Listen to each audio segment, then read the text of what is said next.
When a disaster hits, that first instinct for so many of us is to just help, to run towards the danger.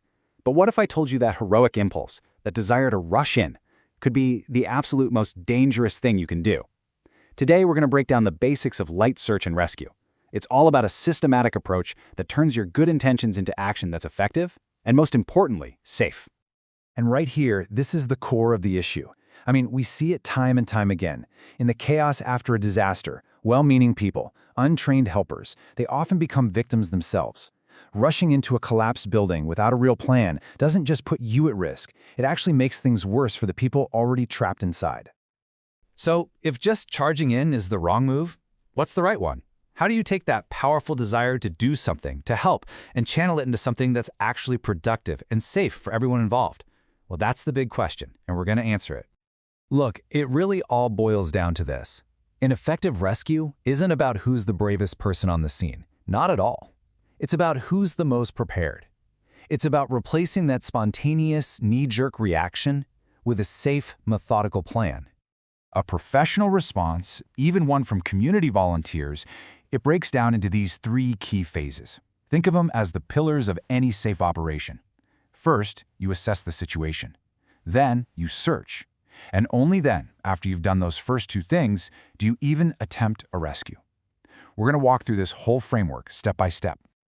Let's kick things off with size up. And honestly, I can't stress this enough. What you do before you even think about setting foot in a damaged building is by far the most important part of this whole process. This is the phase that keeps you from becoming just another casualty. The official search size-up process has 9 different steps, but you don't have to memorize all of them. We can really boil it all down to these 3 key actions. First, you just gather the basic facts. Second, you assess the actual physical damage to the structure. And third, you use all that info to put together a safe plan of action. So, gathering facts, what does that really mean? It's all about building a mental picture of what you're walking into. What time is it? An earthquake at 2 in the morning means people are probably in their beds, but one at 2 p.m. means they're likely at work or school. Is it raining, making everything a slip hazard? And maybe most importantly, are there immediate threats, like downed power lines or that distinct smell of natural gas? Every single one of these details informs your risk assessment. All right, so you've got the context. Now you move on to assessing the structure itself. And this isn't just a quick glance. No, this is a deliberate, careful, 360-degree survey of the building. Because what you find here, what you see with your own eyes, is going to dictate your entire mission. Now check this out. What's so fascinating here is how dramatically your mission changes based on the level of damage. If a building is lightly damaged, broken windows, maybe some cracked plaster, your job is to find people and triage them. For moderate damage, you get in, stabilize them, and get them out as fast as you possibly can. But look at heavy damage. Your mission is not rescue. Let me say that again. Your mission is not to rescue. It's to secure the area and keep everyone else out. This is it. This is the single most important rule you need to burn into your memory. If a building is showing any signs of heavy damage, I'm talking partial collapse, if it's tilting, any obvious structural problems, you do not go in. Period. End of story. Your job becomes warning others, not attempting a rescue that's just too dangerous. And this shows you exactly what heavy damage can look like from the inside.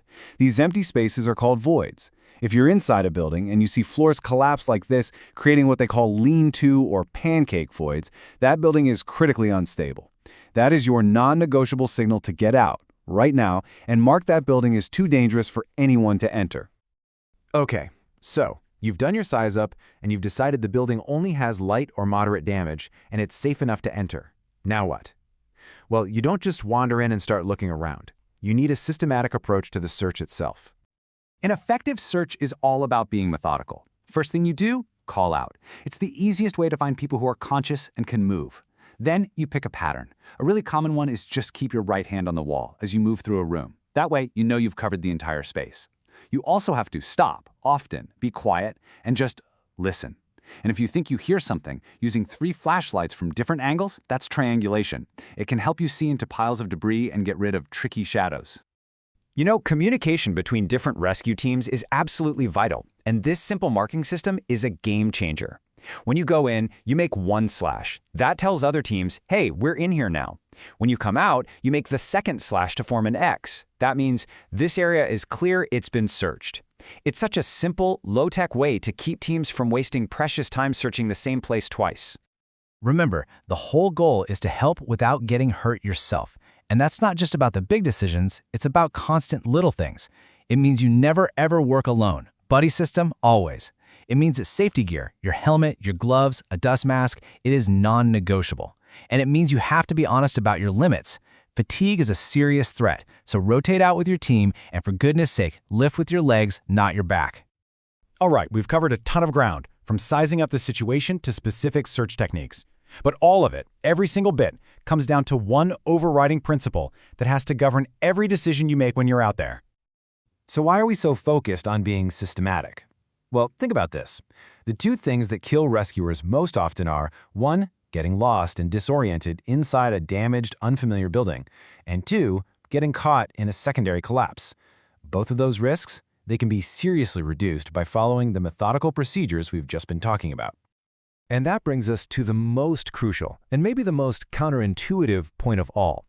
You can't help anybody if you become a victim too. In any disaster, the most valuable asset out there is a safe, effective rescuer. So prioritizing your own safety, that isn't selfish. It's strategic. It's the only way you'll be able to help the next person and the one after that. Knowing the difference between just wanting to help and actually knowing how to help, well, that's what separates a potential victim from an effective rescuer. The principles are pretty straightforward, right? Size up the situation first, search systematically, and always put your own safety first. The real question is, are you ready to learn more and be that person for your community?